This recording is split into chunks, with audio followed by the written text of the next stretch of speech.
What is withholding of removal and how might it help me stay in the United States? Hi, I'm Jim Hacking, immigration attorney practicing law here in St. Louis, Missouri. Back in 1980, Congress passed a law that included provisions that prohibited the Attorney General from removing people to their home country if they can show a clear probability that they're going to face persecution. And this concept came to be known as withholding of removal. Now, a lot of people are familiar with asylum, and they're not so familiar with withholding of removal. And the reason for that is that a lot more people get asylum than get withholding of removal. Withholding of removal has a higher legal standard than asylum.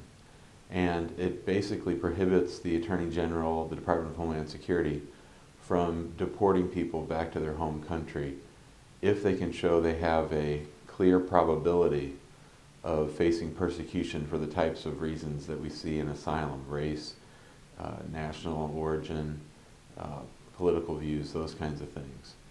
So withholding doesn't really come into play unless the alien perhaps has missed their asylum deadline. So typically you'll include a claim for withholding as a defense to deportation along with asylum, but asylum is an easier standard. You just have to show a well-founded fear of persecution.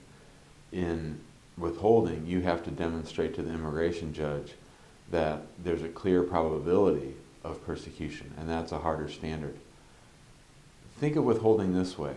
Withholding of removal means that you are removable, and they would remove you if you weren't going to show, if you couldn't show that clear persecution if you return home. So it's a higher standard, and there's a couple other problems with withholding which make it not as attractive as asylum.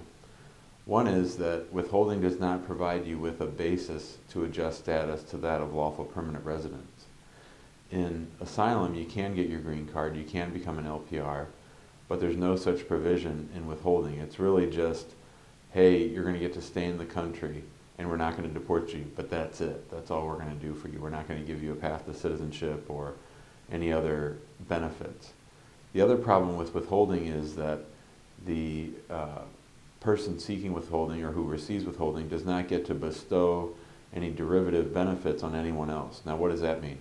That means that if a husband gets withholding, that does not grant any kind of immigration status on a spouse or a child. So it really is just you hanging around in the United States without getting deported, and that's the benefit that you get.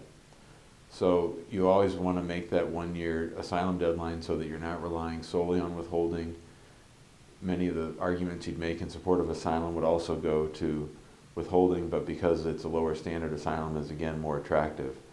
If you have any questions about withholding of removal, or if you're facing deportation or a loved one is in removal proceedings, please feel free to give us a call, 314-961-8200, or you can email me at jim@hackinglawpractice.com. Thanks and have a good day.